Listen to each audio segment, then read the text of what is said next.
Hi, welcome to the Catholic Corner. I'm Monsignor Walter Nolan. We have a wonderful, beautiful guest today.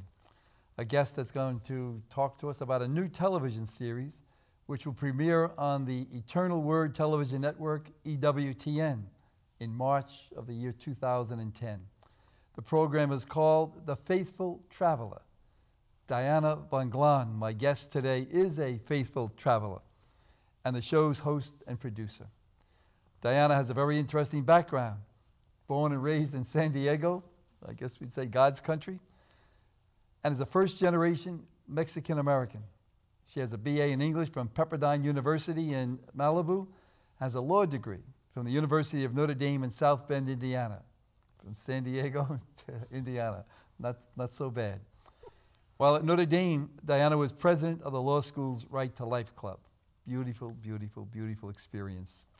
After passing the California bar and working with the workers' comp sole practitioner in San Diego, Diana moved to New York City to pursue a new career in publishing.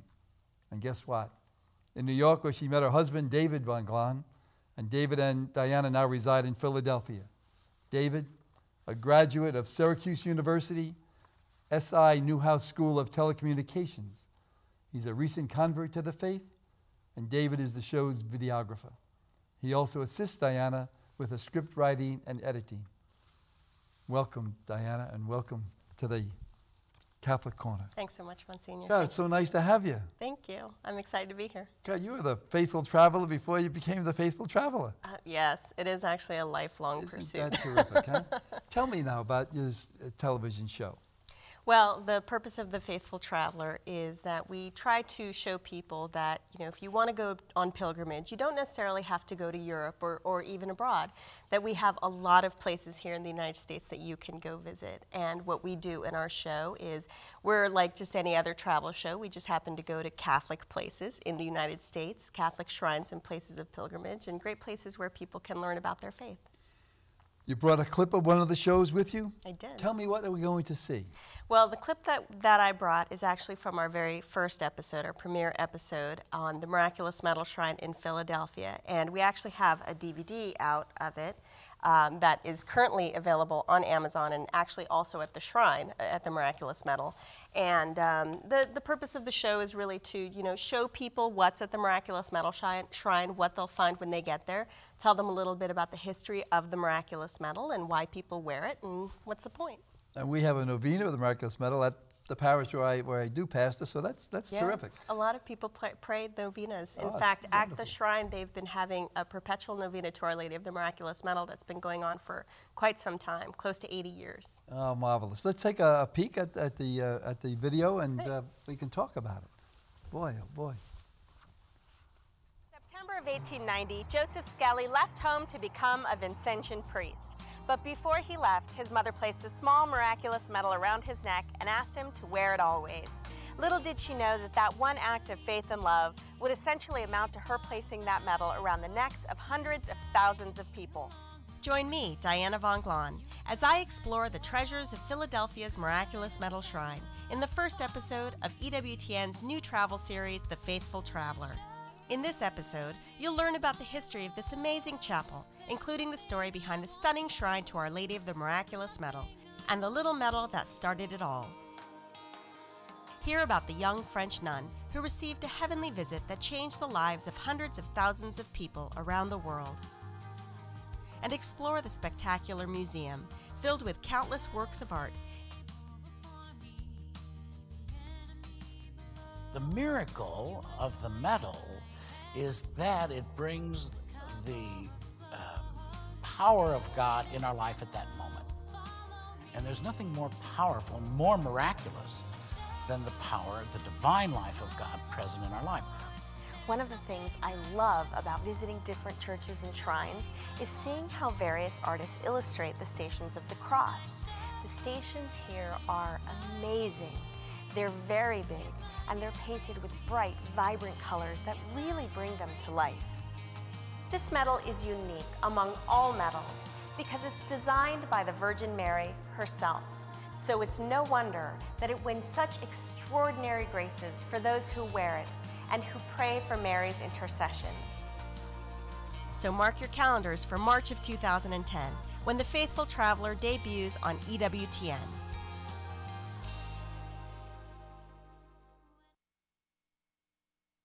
That is so beautiful. Thanks. Just so beautiful. You know what's exciting to me is that the Vincentian priests are right up the road from us in Princeton. And they, you know, certainly have their own novena, and we have our novena in the parish of St. Paul's. Right. So that's exciting. Now, what other shrines and churches have you been to? Well, we are visiting a number of different places. We're going to have 13 episodes in our first season, and we're visiting, I think, about 15 places. Some of the other shrines that we're visiting are in Philadelphia, for instance, the Miraculous Medal Shrine, the National Shrine to St. Catherine Drexel, the National Shrine to St. John Newman, the National Shrine St. Rita of Cascia, and then we're also visiting some amazing cathedrals and basilicas. The Cathedral Basilica in Newark, New Jersey is just stunning. There's a Cathedral of Mary Our Queen in Baltimore. We're visiting St. Alphonsus Church, also in Baltimore, where St. John Newman was stationed just before he came to Philadelphia. And some places in New York City. We got to go to St. Patrick's Cathedral, which we were thrilled about, and Old St. Patrick's Cathedral, and there are just so many places. It's really just amazing. And they're all so different, which is really the great thing about them as well. When you go to one of the shrines, how long then is like the video that you would have? Is it Each episode is 30 minutes. 30 minutes? Right. So yeah. that's nice. Do you do a little background work, I imagine? We do. In fact, there are 2 episodes that are going to feature 2 places, and part of the reason is because they're talking about a person who went everywhere. St. Elizabeth Ann Seton grew up in New York City, and there are 2 places in New York City that really have I guess that she spent a lot of time at. There's the shrine in Battery Park, and then there's St. Peter's Church, not far away, where she received her first Holy Communion and she became a Catholic. Then, when she moved to Baltimore, there is the Mother Seton House in Baltimore, and then in Emmitsburg, Maryland, there is the National Shrine to St. Elizabeth Ann Seton. So we're going to do St. Elizabeth in New York and St. Elizabeth in Maryland, but those are really, other than that, every other episode is going to be one whole show devoted to each place. It's interesting that I personally myself, I'll say in the last couple of months, I was in Philadelphia, and I passed St. Rita's, and I had never been there. Yes. So did you go inside? I did. I pulled over the car and went inside. It's marvelous. It is. In fact, there's a picture of it right there that the parishioner, one of the parishioners there is a spectacular artist. His name is Anthony Visco, and he recently actually did a lot of work on the new shrine to Our Lady of Guadalupe in Wisconsin. So everybody was really excited. He's just spectacular, and they're really blessed to have him there. He did a lot of sculptures and paintings there that just make it come alive. Have you ever been to Guadalupe in Mexico? I wish. No. Oh, you'll go. You're still, In lots fact, of things to do. I know. I've always had a great devotion to Our Lady, and in fact, my husband and I were married on her feast day, the Feast of Our Lady of Guadalupe. So you have an anniversary. I do. Our anniversary is coming up, that's and marvelous. we're going to be shooting that day. That's terrific. Yeah, but I love Our Lady of Guadalupe, and Mary in all of her different titles is just spectacular. I have to, just as a little aside, that when I was there one time, a little Mexican young boy came up to me and he said, "Do you know the story?" And I said to him, "Yes, I know the story." And he looked at me and he said, "No, I don't think so." He said, "Let me tell you the story." And he started to explain, from the Mexican eyes, etc. It was just a wonderful experience talking to this young boy. Right. Now tell me, what is your favorite shrine that you've been to or that you've videoed? It's hard to pick a favorite. I mean, it's like asking someone who's their favorite saint. I mean, there's so many different characteristics of each one that I think just you love a different thing. Like, for instance, the Cathedral of Mary Our Queen really just blew me away when I went there. It's this huge Gothic kind of Art Deco cathedral, and you wouldn't even think of putting the two together. When I think of Art Deco, I think of like Miami, Florida. But this cathedral is just stunning, and it's just this play of light and stone. But then you look at the Cathedral Basilica in Newark, New Jersey, and it's also Gothic, but it's so different, and it takes your breath away, And so I think it's definitely. I mean, it's hard for me to pick a favorite, especially because they're so beautiful in different ways, and then there are the ones that are dedicated to Our Lady, or ones that are dedicated to different saints who have done so much. So I don't know, I like them all. Don't you feel something when you're in one of these shrines or special places? Absolutely. And actually, I think that's kind of what brought this whole thing about. I mean, as you mentioned during your introduction of me, I've moved around a lot in the United States, and I spent a year in London when I was in graduate school. I lived in the South, I've lived in the East, I've lived in the West, and everywhere I went, you know, some places I was by myself, and I was scared. I mean, I remember moving to New York City, my first day in New York City, and I didn't know what I was doing, and I'm wandering around the city, and it seemed so empty, and the first thing I saw was a Catholic church, and I just made a beeline because I thought, you know what, I don't know this city, but home. I'm always home in a Catholic church. Isn't that wonderful that yeah. you thought that too? It's, you know, it's like, it's an embrace, I think, and that's one of the things that I think that, you know, you see these buildings, and yes, they're stone and they're glass, but there's a warmth about them because they sing the praises of God and they raise our hearts and our minds toward heaven. And I don't know anything that's better than that. No, that is so true. How many shows have you produced so far? We have taped about 12 of the 13. We have one left to go, and I'm currently editing them right now. In fact, I was color correcting before I came out this morning. So we're currently in the post-production stage for most of them, and I should be delivering them to EWTN very soon. And then so you have 13 altogether. That's right. Do you have any other plans after the 13, or are you going to take a rest and breathe in a little bit? Yeah, you know, the entire series, I mean, from the very beginning to up until now to future plans, it's always kind of been saying, well, whatever God wants. You know, I mean, I told him from the very beginning that this is for him, that I want this to be his thing. It's all about him. It's not about me. It's, you know, I want to show people all the beautiful things that we have in our church and how amazing it is. And, you know, I would love to do a second series. I would love someday for, you know, the show to go to Europe and to go to Our Lady of Guadalupe in Mexico. But I figure if God wants it, he'll make it happen. Or you could go back to your home in California and do some of the mission churches? Absolutely, absolutely. Yeah, there's a lot. There's so much to see. I mean, there's the church of Loreto in New Mexico with the stairs. The stairs, yes, There's some amazing places in the United States that, you know, people always think when they think of pilgrimage, they think, oh, I'm going to go to Lourdes, I'm going to go to Guadalupe, or, you know, Fatima. And, I mean, definitely not to take away from those places, but European travel is expensive nowadays. So. Diana, when you talk about pilgrimage, I think a lot of times, including myself, you know, you say, well, I go to Lourdes or I go to Fatima or I go some.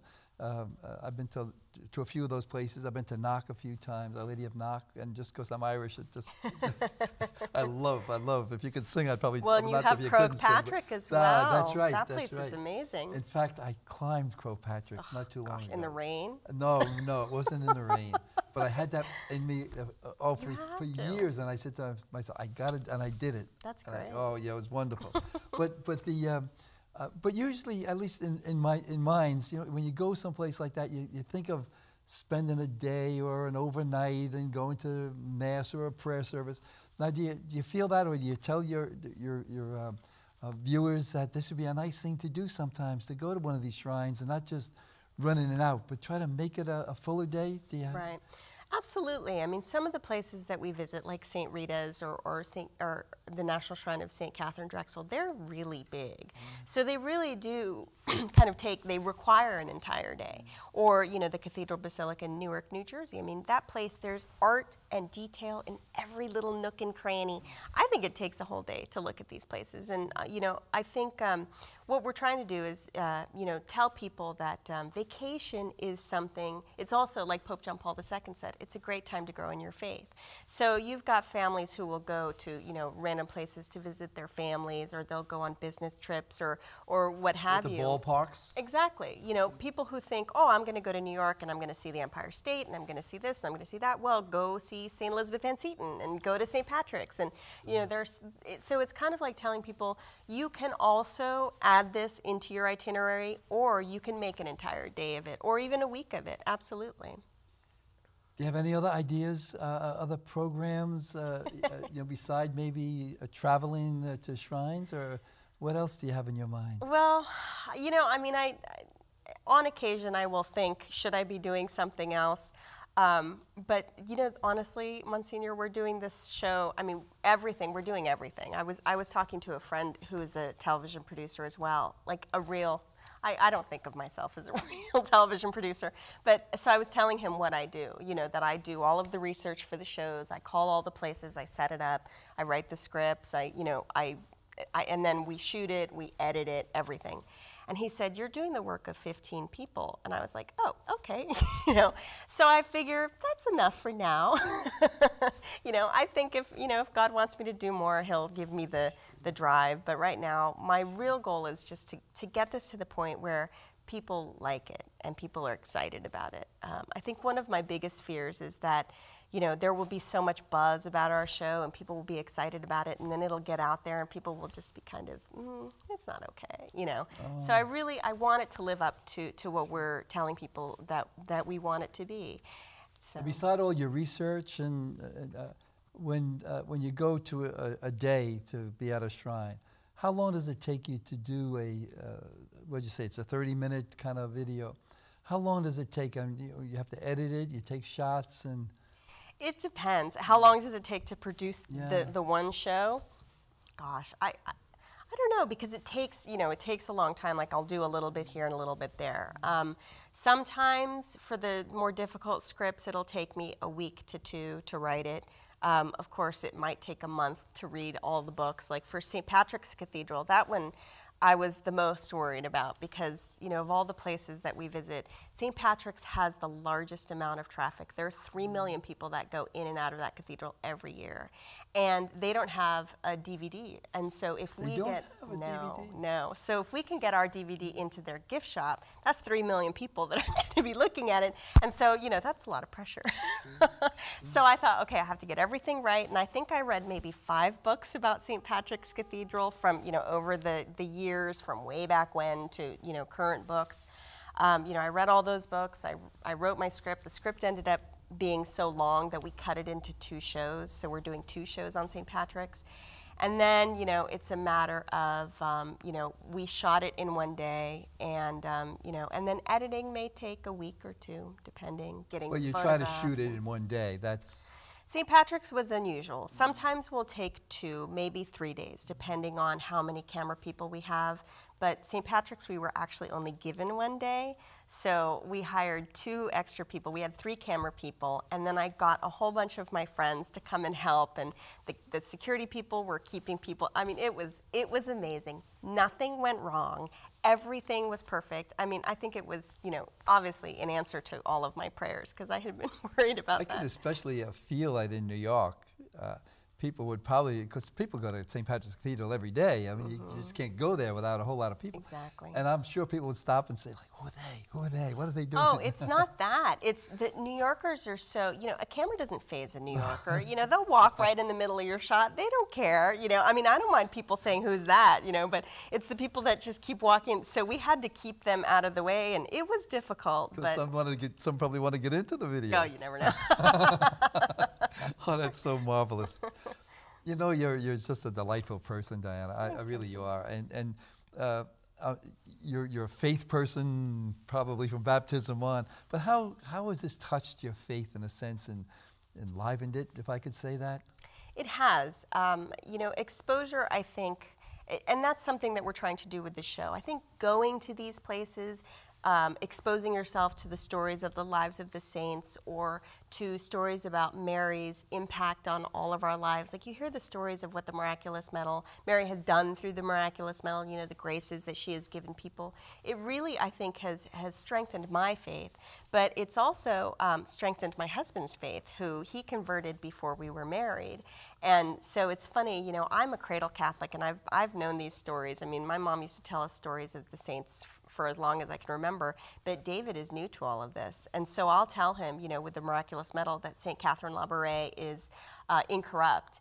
And he'll be like, what? What is that? What? Like, her body is not, oh, yeah, okay, and she died when? You know, and or that St. Rita of Cascia had the stigmata, you know, and that I had one friend who said to me, so God loved this woman, and this is how he repaid her? And I was like, yes, and it was a wonderful thing, you know. So it's nice to be able to explain those things to people. Sure. Now, did David convert through yourself? I mean, in the sense that you two were going together then? Yes, I mean we were engaged at the time, and but no, I would have to say that it was all God. It was not me. I'm not a very good apologist, and because I feel so strongly about my faith, I tend to get very argumentative. When don't forget, faith isn't always taught; it's caught. It's true. So it's true. I'm sure he caught something, and I'm sure you caught lots of things from David. That's kind of a nice thing. Yeah. If someone had, you were talking to some people, and they said, you know, I only have time to visit one shrine. And would you recommend any one place to go, or? I would tell them to go to the one that's closest to them. Ah, interesting. Yeah, because the odds of them going back are greater than if they were to go, you know, I mean, St. Patrick's is amazing, but it's far for some people. You know, if you live in California, it's not easy. It's a, you know, $2,000 plane ride, but you could go to the Mission in San Diego if you live there, or you know, any number of places. So I would say find what's close to you, and actually on our website, www.thefaithfultraveler.com, we have a locations map that will show people. We try to put links to all of the different shrines and cool churches that we can find online. And you know, I would say if you're looking for a place to go on our website, look at the map, and see what's close to you. Terrific. You know, when you talk about this, San Diego even, I had a great gift of a few years back. A friend of mine took me to a Super Bowl game out in Pasadena with the New York Giants and whatever. And they were all asking me to say Mass, you know, that morning someplace. And I said, no, I'm going to one of the missions. And it was just a great gift to be able to do that, you know. Yeah. I'm sure you're, as you said, you're doing this because God's part of it. What kind of an impact do you hope it has on the show? Because EWTN has a wide audience, and it's wonderful. They do. They're global, and we certainly hope. Our goal is. I mean, I guess we have a few goals. Obviously, our first goal is to entertain. I think that anytime that you're presenting something to someone, as good as it looks, that's the way that you're going to get their attention. You know, so if it's boring, if it's dry, you know, people aren't going to want to listen to you no matter what you're saying. So if you're entertaining, if it looks good, you know, and especially nowadays with all the high def and you know that we're the MTV generation. You know, everybody wants fast moving, you know, exciting. So we have to appeal to to the future of the church and also to to any number of generations. So we want to make it entertaining and fun. We also want to teach people about the faith. And, there are so many Catholics out there who know very little about what it means to be Catholic. I mean, I have a lot of friends who would come up to me after they watched our Miraculous Medal show, and they said, I have that medal, and I never knew what it was. I was like, oh, well, good, now you know. And then also, we want to encourage people to visit these places. And my hope is that once they get there, God will take over and do what he wants to do with them. It's interesting how you say that, like your generation, because it is a generation that does like, the excitement of things and videos and to see things, not only just to hear a word. Right. But I wonder if we're not going back a little bit, because years ago, from things I've read, first of all, stained glass windows is teaching the faith in a sense through a still video or whatever you want to call it, and even the Christmas tree, they would actually teach the children. From again what I've understood, they'd put apples on the tree, and then go back to Genesis to talk about the whole understanding of of God loving us and God forgiving us and blessing us right up until the time of Mary and Luke. So it can do an awful lot of things for us. Absolutely. But the video itself, it seems that's a I often wonder, should we start even preaching with PowerPoints or videos? Or well, Fulton Sheen did a really good job. I mean, talk about presentation. That man was the ultimate showman. And people of all faiths listened to him, and they loved him because he, despite what he was saying, whether or not, I mean, of course, the fact that he was saying something, he was preaching the good news, but he really did it very well. Well, he had an angel. He did. He had his angel in the blackboard. You're going to be the angel to this generation. Wow, I do pray to him a lot. God love you, honey. What's another the feedback? You have a website? Yes, we do. And you got a lot of feedback from the from the website, and Yeah. does it feature some of your clips or what? We do have some clips on our website, and as we create more, we're going to try and put some clips from every episode so people will get a sense of what's on there. So yeah, eventually they'll be up. But right now I think we have maybe 3 or 4 videos up.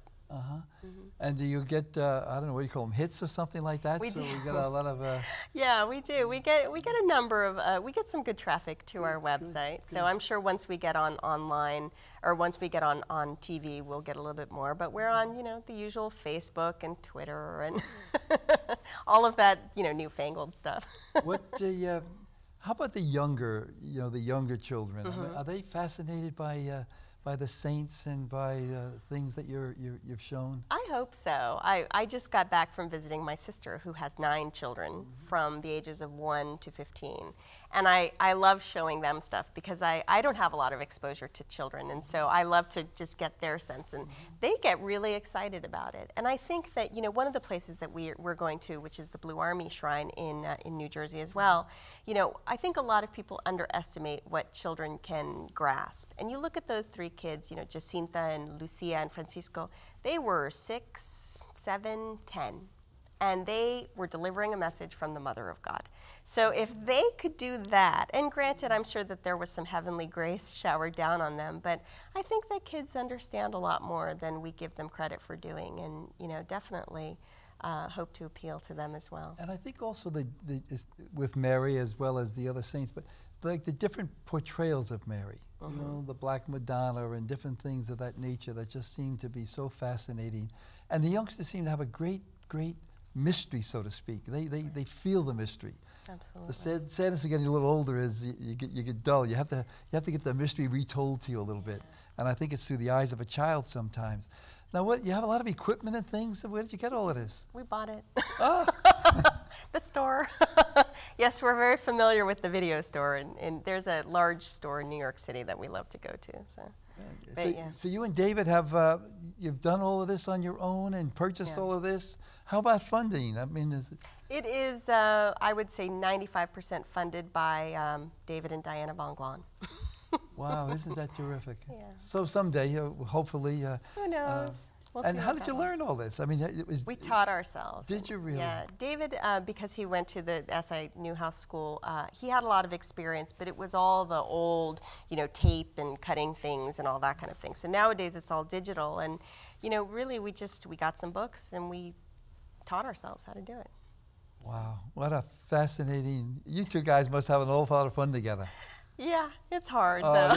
It's hard, but Absolutely. Well, listen, you tell David we said thank you. I will.